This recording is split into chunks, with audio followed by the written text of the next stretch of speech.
The Indiana Pacers have just acquired superstar power forward Pascal Siakam from the Toronto Raptors, and he is looking to be a great fit alongside their already franchise guy, Tyrese Halliburton. Now, in return, the Raptors will be receiving Bruce Brown, Jordan Nwora, and most importantly, 3 future first-round picks. Now, this marks the second big trade the Raptors have made over these past few weeks, with the trade deadline looming. And if we're being honest here, I think it is fair to say that this is a clear win-win for both sides, something that is especially rare in the NBA world.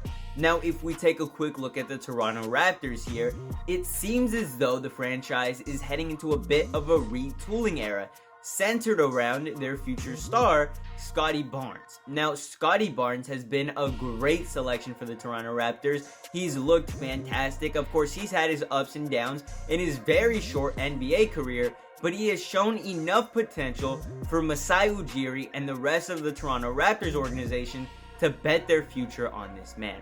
And with the previous trade that involved the New York Knicks, they brought in some really good pieces to fill out the roster around Scottie Barnes. I'm talking RJ Barrett and Emmanuel Quickley. Now, with those 3 building blocks, this team is only going to get better, especially now that the team has an extra 3 first-round picks.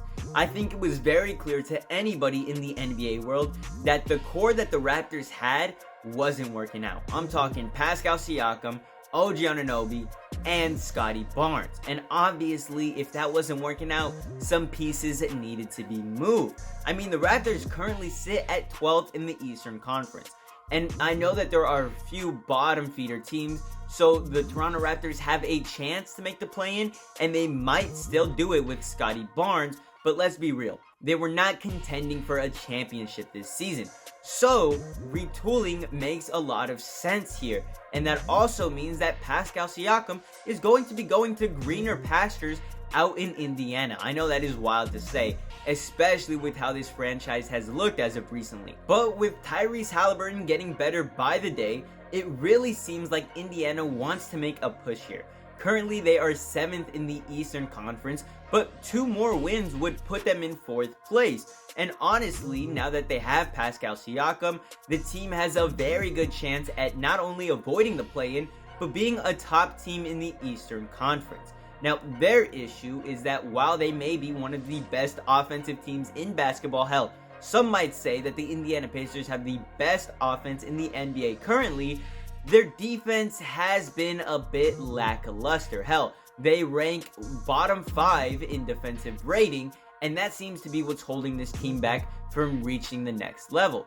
That is where Pascal Siakam comes in. You see, Pascal Siakam already has a better defensive rating than anybody on the Pacers team who actually gets real minutes. And a big quality about Pascal Siakam that will help this Indiana Pacers squad is the fact that he averages about 4.9 defensive rebounds a game, something that the Pacers have been struggling with all season. In fact, they are the 3rd worst team in the NBA when it comes to defensive rebounds. And if you can't get a board on the defense, you're gonna get cooked, because when teams have multiple opportunities to put the ball in the basket, they will. I mean, this is a professional league. Let's keep it a buck. Even the worst guys in the league could put the ball in the bucket. Hell, look at Cam Thomas. Anyway, now that the Pacers have a guy like Pascal Siakam, their starting 5 will look a bit stronger. You know, obviously you've got at point guard Tyrese Halliburton, the absolute stud that he is. I know he's coming off of a left hamstring strain, but he'll probably return by the time Pascal Siakam reaches Indiana. And if we take a look at Halliburton's numbers real quick, he's averaging about 23.6 points per game. His field goal percentage sits around 50%. From the 3-point line, he's got 40%. That's amazing numbers. It's looking like he's going to be hitting the 50-40-90 club as long as he gets that free throw percentage just a bit higher. And his assist numbers, 12.5. This man is all-star bound.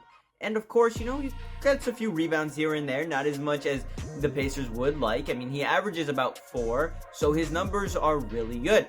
And as for the other guard on this team, it'll probably be Buddy Hield at the 2. I know Buddy Hield did request a trade at the beginning of this season, and he is yet to be moved. Hell, he's wanted out of Indiana for the past 2 or 3 years, but it's looking like he's stuck there. And now that the Pacers are a contending team, unless he really wants out, they probably won't move him. Now, Buddy Hield is and has been one of the best three-point shooters in the league for the last half decade at this point, and he doesn't really get the love and appreciation that he deserves. Now, this season he is shooting 38% from the three-point line, and from the field he sits at about 44%, while averaging nearly 13 points per game. Now that Bruce Brown is gone and Jordan Nwora, those numbers might just go up, since he is, the clear number 2 at this point. And, he gets a few assists and rebounds. They aren't the prettiest, but his main goal on being on this team is to score. Hell, this is why they have one of the best offenses in the league, because they have so many good scorers. And then we've got down low, Miles Turner, arguably the second best player on the Pacers right now. He's gone out and averaged 17 points per game. He's shooting 53% from the field, and he averages 7 rebounds. You think with his big-bodied 6'11" self, he'd get a little more than that. But now that Pascal Siakam is on the team, he doesn't have to worry about not getting as many rebounds as he should. But let's be real, Miles Turner.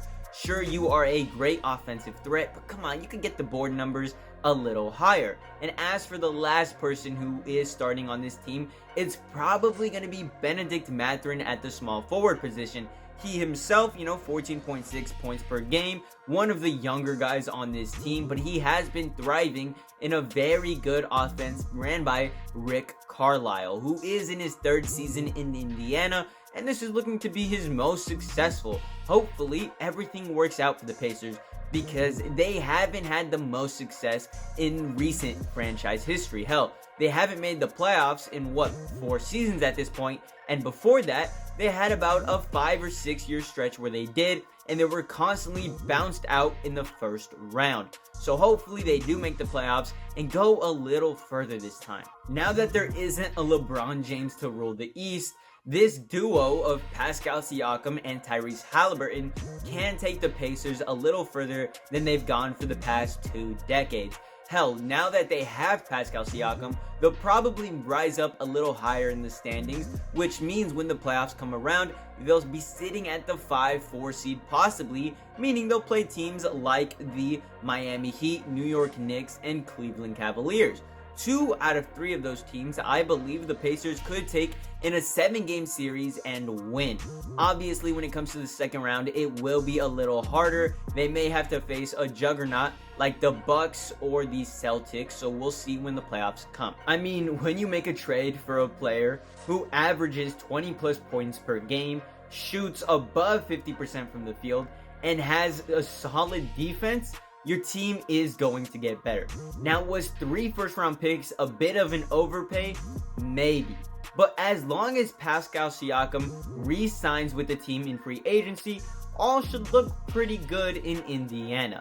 Now, I did want to cover this trade because I do believe both teams are heading in very interesting directions.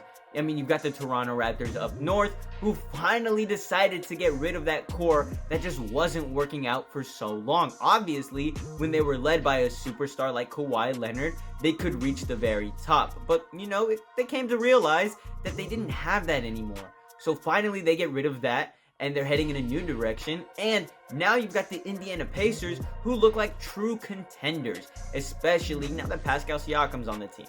Alright, that's about it. All I wanted to say. Catch y'all later. Much love. Deuces.